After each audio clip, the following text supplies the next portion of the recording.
about that LMP. So we're gonna go to our study type, which is gonna be OB, and that's gonna prompt us with some things. So we have LMP that we can put in, or we can have date of conception if we have an IVF, so somebody who had actual like in vitro fertilization. And then sometimes in our chart, we're only given the due date. So it might be a further along patient and it just says, patients here in the ER not feeling baby's motion. We're gonna do what we call a biophysical profile. The due date is March 3rd. So I may only have the due date. So it just depends on what we've got. We also have ability to put in diabetes. Nobody ever does that. If I have twin or triplet gestations, I can put the number of fetuses in here. That way, when I go to do my measurements, it says measurements for baby A, measurements for baby B. So that way I'm not like, hey, I'm remeasuring this thing, which one's A, which one's B, and it would go on the same growth chart. And so we want to make sure we're separating those out. Then our gravida para, number of abortions, so spontaneous or elective, and the number of ectopics. And so let's go ahead, we'll put a due date in here. I think we did January 15th yesterday. So I put in my LMP, I click off of that, boop, and it's gonna give me, oh, this gestational age should be 5 weeks, 4 days, and my estimated due date should be 10/22 of 23. So it's gonna give me this information. We're also gonna take a picture of this page. This is gonna be the very first image of our study. So that way we have, okay, starting value. I also keep this value in mind as I'm going. So if it's very wrong, am I wrong? Is she wrong? What are we dealing with? Is the baby not growing appropriately? So I can do maybe a little bit more investigative stuff if I need to. But I'm gonna kind of keep that in mind. All right, so next up. Do you want us to make up numbers for GPA or it doesn't matter? You know I do, and I'll show you why here Okay. when we get done. Okay, everybody see? Yeah. Okay. We will find a place. Pardon me? You're okay. You're okay, okay. So, boop, boop, and we're ready to. So we took an image of that. That's our first image. Gonna get the right transducer. Okay, all right.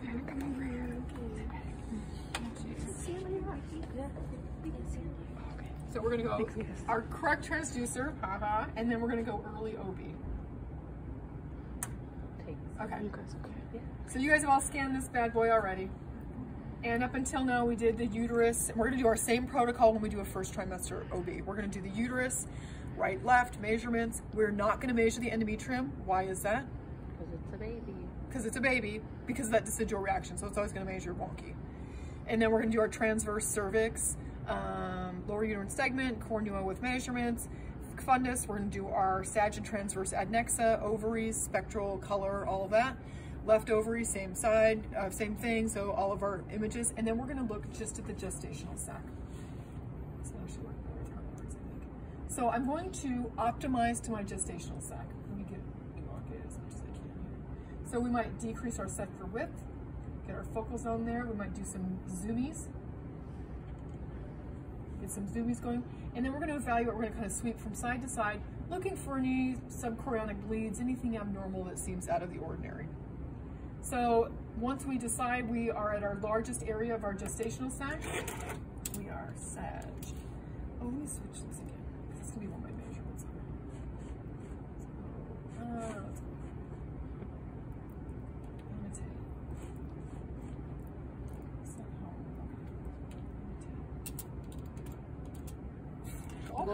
Okay, all right. Okay, do as I say, not as I do. My abdomen fingers are working. Okay. So normally what we would do is we would just put our calipers on and measure things. But in this case, we need to measure within our package, so it gives us it will average those and give us a due date. So we're gonna go into that button you guys have pushed a million times without knowing that you were pushing it. And we're gonna go into calc. Calc's gonna bring up our general OB, and we're gonna go to early OB because we wanna do gestational sac and crown rump length. So sac diameter 1, I'm gonna get my caliper, so from superior to inferior. I'm gonna save that image. I'm gonna go back to sac diameter 2. And this machine allows me to put 2 sets of calipers on one image. When you work with the sequoias, you can keep this image frozen, but it will only allow you to put 1 set on at a time. So then there's our second image. So we're gonna go to transverse gestational sac. So trying to find the largest, I'm going to focus a little bit tighter, trying to find the largest area that we can find. And in this case, we may or may not have fetus in here. So when we're doing the gestational sac, we want the largest size of the gestational sac. fetus may be stuck in a corner and we don't see it. So we just really want to focus on the gestational sac at this point. So our widest area, we're going to ignore. We're going to pretend like this is circular. This is our fetus, which looks like chewed up bubble gum stuck to the inside of something. But we're going to measure our width across. So I want to go back to my sac diameter 3 and measure my width across. Now these are not very clean. Out in the real world, you're going to have a much cleaner border to measure, but these are these kind of limitations that we face with these models. And then there's our third measurement. So after that, we're going to do our crown rump lengths. So let me get out of zoom for a second. Now keep in mind, my crown rump length may be longest in sag, transverse, or oblique.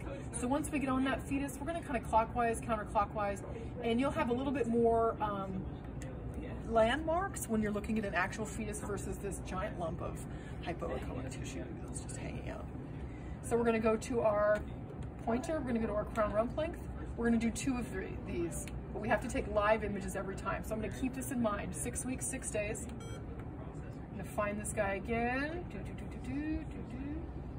And I should measure somewhere around 6 weeks, 6 days. I'm just going to keep my eyes peeled. Magically, it's the same again. How bizarre. But if for some reason I had one that was erroneously large or small, I'd want to be like, hey, what am I doing wrong? Is it really that large, or I over-measured, or did I under-measure on one of my other images? Okay, so then we've got our 6 weeks, 6 days. Oh, how consistent! Okay, so we did our crown rump lengths. And next up, we're going to do our fetal heart rate. Oops. Fetal heart rate. So this is going to be that M mode. So let me get out of zoom. So say I had, my fetus was this big, and I go in to do my pulse, oops, M mode, and I go update. So see how much is represented with the rest of this image and how little is represented of my fetus? But if I can zoom this, then I have more information. Let me go out of this real quick. Zoom, let's get it done first. Zoom this, and then we put our M mode on. Now I have much more area on this graph represented here. So don't be afraid to make it very large. Now, don't do this in the real world, but you'll need to do it for your protocol.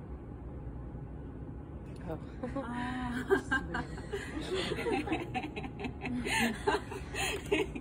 Don't do that in the real world.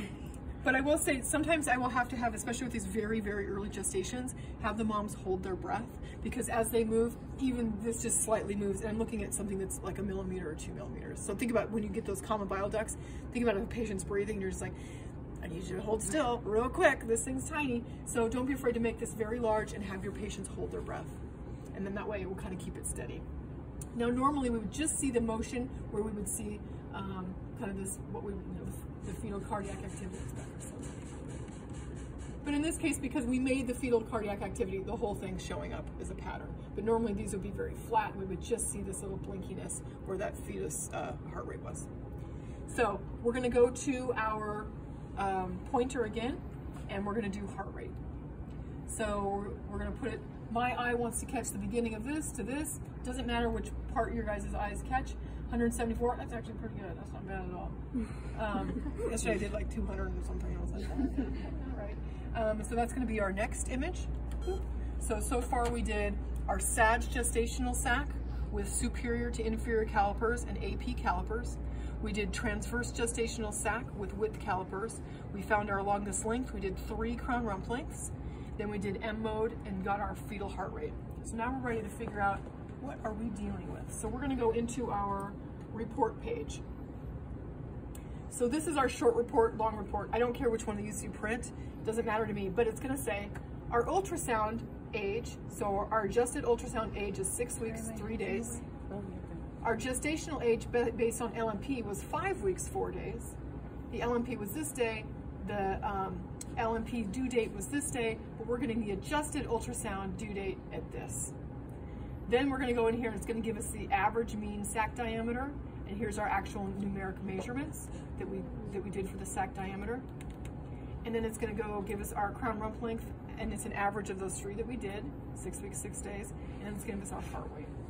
So it will take the information that we put into that initial patient page, and it's gonna do a comparison. Now, what if we screwed up? Shea loves to screw up.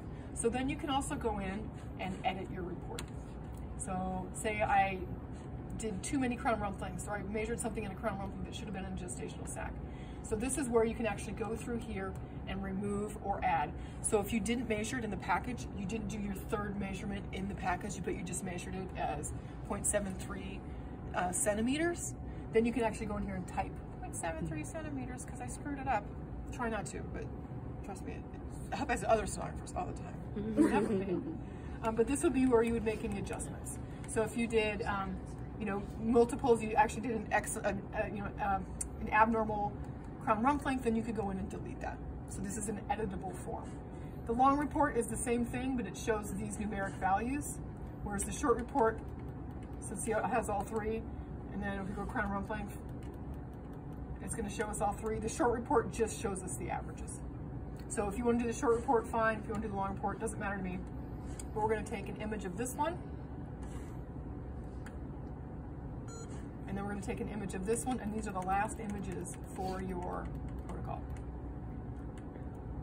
And then there's authors of certain equations, so you'll see Hadlock, and I think Nyberg's the other one. Nyberg, don't worry about that, it's just whoever's equation that we're using on this particular machine. Any questions? Yes. Yes. If Mama asks us, for example, what is the heart rate of our children, we can say it to her. You can say heart rate, yeah. Or Yeah. you could just say, oh, the heart rate's normal. Oh, for example, she knows that we can see the age of Yeah, so what I'll do, if this is like, so there's two ways that I go about this. If this is a patient coming from the ER with bleeding, I'll usually tell them before I even put the probe down, just so you know, I can't tell you anything. It has to come from the doctor. So it's not like I'm like in the middle of it, I'm like, ugh, by the way, I can't tell you. So I just say, you know, I wish I could help, but they've got to put all the puzzle pieces together for your healthcare, and I'm just here to take the images, kind of dumb myself down a little bit. But if it's somebody who's in for a dating ultrasound and it's normal, I'll show them, here's the heart rate, here's what's going on, here's baby's head, here's baby's feet. So they're usually like, oh, look at me, I'm a baby. And you're like, oh, it's wiggling, how cute. Not cute, but you know. And then the other thing I'll do is, so I'll look at, so where we're at right now, what did we say, 6 weeks, 6 days? 6 weeks, 3 days. And so 3 days ago was Monday, so I'll say every Monday you'll turn a week. So then that way they get an idea, like every Monday I'm gonna be a new week. So next week, next Monday, there'll be 7 weeks, and then they can keep track of whatever they want. So there you go. Thank you, it's cool. Good to know what information we can give. Yeah, and I'll usually tell them, even, you know, even if it's a demise or something, I've already told the ER patient, I can't tell you anything. And then if it works out that it's not a demise, everything's fine, then I'll be like, here's your baby's heart rate. You know what I mean? So like, I'll prepare for the worst, but if it's just totally normal, everything's fine and whatever, then I'll be like, oh, here's your baby's heart rate. You know, here's baby moving around. But I always want to prepare them like, hey, I can't tell you anything. In the ER though, the doctor comes in and, like the ER doc, they don't have to wait for their doctor. No, right, to the tell, ER, yeah. So it goes to my radiologist. Radiologist dictates a report. Report goes to the ER. But on 14th floor, I write up my report and I actually fax them my report as a preliminary report. So it bypasses the RAD and they get the information. So they can. Yeah. So like I scanned that postpartum and we were looking for gallbladder stuff and the OBGYN was in there, the one who ordered it. She's like, did you see anything? I'm like, right in front of the patient. I'm like, no, are we supposed to be talking about this right now? But yeah, but I didn't, it was a negative exam anyway. And then the next one I did had a huge sludge-filled gallbladder, the one that was still pregnant. Abnormal LFTs, and she had pruritus. You remember what that is? Itching. Oh, yeah. The itching. So she had, she wasn't jaundice, but she had really, really bad itching in her, she had elevated liver enzymes. And then have you guys learned about the HELP syndrome? I can't remember what all it stands for. Let's look it up real quick.